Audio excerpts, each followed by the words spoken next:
To install the Sunset Bible Library in eSword on your Apple iPad, you must already have eSword installed on your iPad and be able to receive email.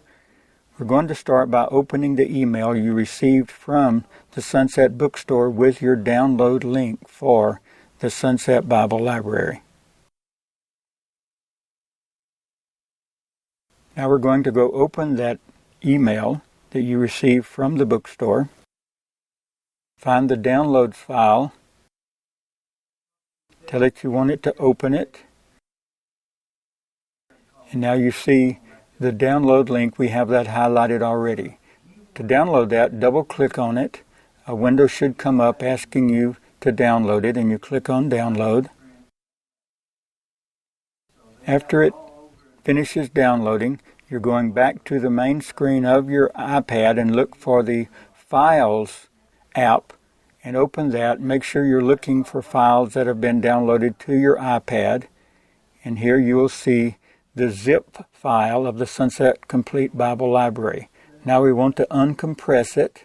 That will create a second folder with all of the books inside of it that you have just downloaded. You can see them here. Now to install any of these books into eSword on iPad, we're going to scroll down, in this case, to the SIBI commentary set.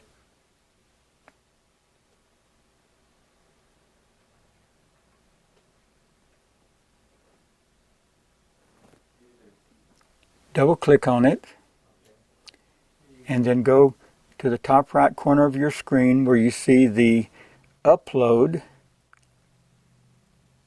and then select eSword HD. Immediately eSword opens, and here is our eSword on our iPad.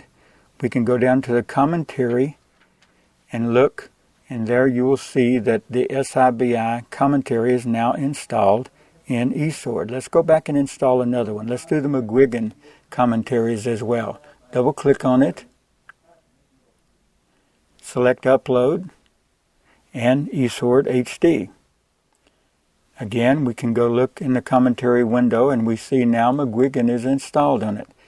You can do that now for each one of the books that you downloaded